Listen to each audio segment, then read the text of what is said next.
سب سے پہلے بات کریں گے کہ فتنہ ہندوستان کے دہشت گردوں کا بلوچستان میں ایک اور وار۔ کوئٹہ سے لاہور جانے والی 2 مسافر بسوں سے 9 مسافروں کو اغوا کے بعد شہید کر دیا۔ تمام مسافروں کا تعلق پنجاب کے مختلف علاقوں سے ہے۔ شناختی کارڈ چیک کرنے کے بعد قتل کیا۔ شہید مسافروں کی میتوں کو رکھنی اسپتال منتقل کر دیا گیا ہے۔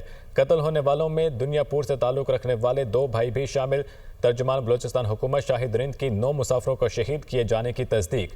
بلوچستان میں ایک اور وار۔ کوئٹہ سے لاہور جانے والی 2 مسافر بسوں سے 9 مسافر اغوا کے بعد قتل کر دیے گئے۔ تمام مسافروں کا تعلق پنجاب کے مختلف علاقوں سے ہے۔ تمام افراد کو شناختی کارڈ چیک کرنے کے بعد قتل کیا گیا۔ شہید مسافروں کی میتوں کو رکھنی اسپتال منتقل کر دیا گیا ہے۔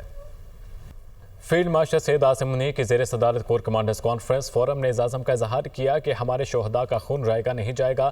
پاکستان کے عوام کا تحفظ اور سلامتی مسلح افواج کی اولین ترجیح ہے۔ اس موقع پر فیلڈ مارشل نے کہا کہ بھارت کا 2 طرفہ فوجی کشیدگی میں کسی تیسرے فریق کو شامل کرنا بھارت کی بلاک پالیٹکس کو فروغ دینے کی بے بنیاد کوشش ہے۔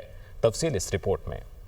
فیلڈ مارشل سید عاصم منیر کی زیر صدارت کور کمانڈرز کانفرنس بھارتی حمایت یافتہ اور سپانسرڈ پراکسیز کے خلاف فیصلہ کن اور جامع کارروائیاں جاری رکھنا ناگزیر قرار۔ دہشت گرد پراکسیز کے خلاف فورسز کی حالیہ کامیابیوں کا جائزہ بھی لیا گیا۔ ترجمان پاک فوج کے مطابق کور کمانڈر کانفرنس کے شرکاء سے خطاب میں فیلڈ مارشل سید عاصم منیر کا کہنا تھا کہ بھارت کا 2 طرفہ فوجی کشیدگی میں کسی تیسرے فریق کو شامل کرنا بھارت کی بلاک پالیٹکس کو فروغ دینے کی بے بنیاد کوشش ہے۔ در حقیقت دنیا واضح طور پر بھارت کے توسیع پسندانہ عزائم اور ہندوتوا انتہا پسندی کے خطرناک رجحانات سے بدظن ہوتی جا رہی ہے۔ فورم نے مشرق وسطیٰ اور ایران کی حالیہ پیش رفت کے تناظر میں داخلی و خارجی سلامتی امور کا تفصیلی جائزہ لیا۔ فورم نے طاقت کے استعمال کے بڑھتے ہوئے عالمی رجحان کو بحیثیت ترجیحی پالیسی ٹول استعمال پر تشویش کا اظہار کیا۔ فورم کا کہنا تھا کہ پہلگام واقعے میں واضح شکست کے بعد بھارت اب فتنہ الخوارج اور فتنۃ الہندوستان کی پراکسی سے مذموم ایجنڈا مزید آگے بڑھانے کی کوشش کر رہا ہے۔ اس گونڈی کوشش کا مقصد بھارت کا خطے میں نیٹ سیکیورٹی پرووائیڈرز کے خود ساختہ کردار کو گمراہ طور پر پیش کرنا ہے۔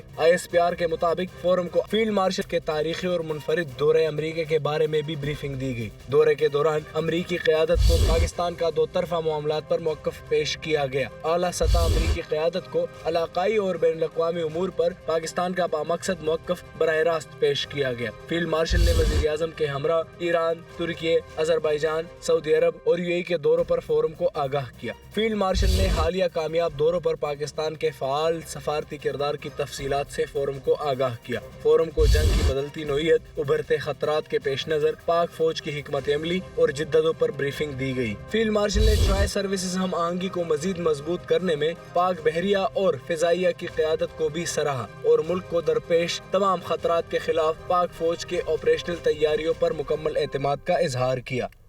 آگے بڑھتے ہوئے بات کریں کہ بانی PTI کے سابقہ اہلیہ جمائمہ گولڈ سمتھ نے کہا ہے کہ ان کے بچوں کو اپنے والد سے فون پر بات کرنے کی اجازت نہیں۔ پاکستانی حکومت نے کہا ہے کہ اگر بچے ملنے کے لیے آئے تو انہیں بھی گرفتار کر لیا جائے گا۔ یہ کسی جمہوریت یا ایک فعال ریاست میں نہیں ہوتا۔ یہ سیاست نہیں، ذاتی انتقام ہے۔ سینیٹر عرفان صدیقی کا کہنا ہے کہ بانی PTI اپنے بچوں کو سیاست میں لانا چاہتے ہیں۔ ان کے بچے ضرور پاکستان آئیں، تحریک چلانا چاہتے ہیں تو چلائیں۔ بانی PTI کے بچے قانون کے دائرے میں رہ کر کام کریں تو اعتراض نہیں۔ ان کے بچوں کے آنے سے کوئی طوفان نہیں آئے گا۔ وزیر اطلاعات پنجاب عظمہ بخاری نے کہا ہے کہ بانی PTI کو چاہیے بیٹی کو بھی لے کر آئیں۔ سیاست کے نام پر فساد کرنے کی اجازت نہیں دی جائے گی۔ PTI والے اس وقت ویلے ہیں، انہوں نے کوئی نہ کوئی بات تو گھڑنی ہے۔ ایک فتنہ گروپ کا کام پروپیگنڈا اور فیک نیوز پھیلانا ہے۔ وزیر اعلیٰ مریم نواز دور کی کوئی بھی آڈٹ رپورٹ ابھی تک نہیں آئی۔ PTI کے پنجاب حکومت کسانوں کے نام پر گندم رکھوا کر پیسے کھاتی رہی۔ سوشل میڈیا پر CCD کی کارکردگی کے چرچے ہیں۔ جرائم میں تیزی سے کمی آئی، کہیں بارشی پانی موجود ہے تو نکاسی کے لیے ٹیمیں کام کر رہی ہیں۔ وہ لاہور میں نیوز کانفرنس کر رہی تھیں۔ بیٹی کا بھی حق ہے کہ وہ بھی اپنے والد صاحب کو ملے، اس کو بھی لے کے آئیں۔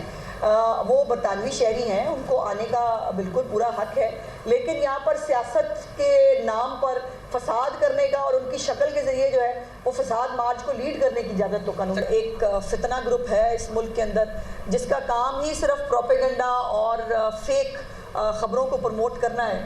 انہوں نے جو ہے وہ ایک آڈٹ رپورٹ کا بہت واویلا مچایا ہے۔ مریم نواز صاحبہ کے دور کا کوئی بھی جو ہے آڈٹ رپورٹ ابھی تک نہیں آئی ہے۔ عثمان بزدار اور پرویز الہی کے دور حکومت میں کمرشل بینکس جو ہیں ان سے گندم کے عوض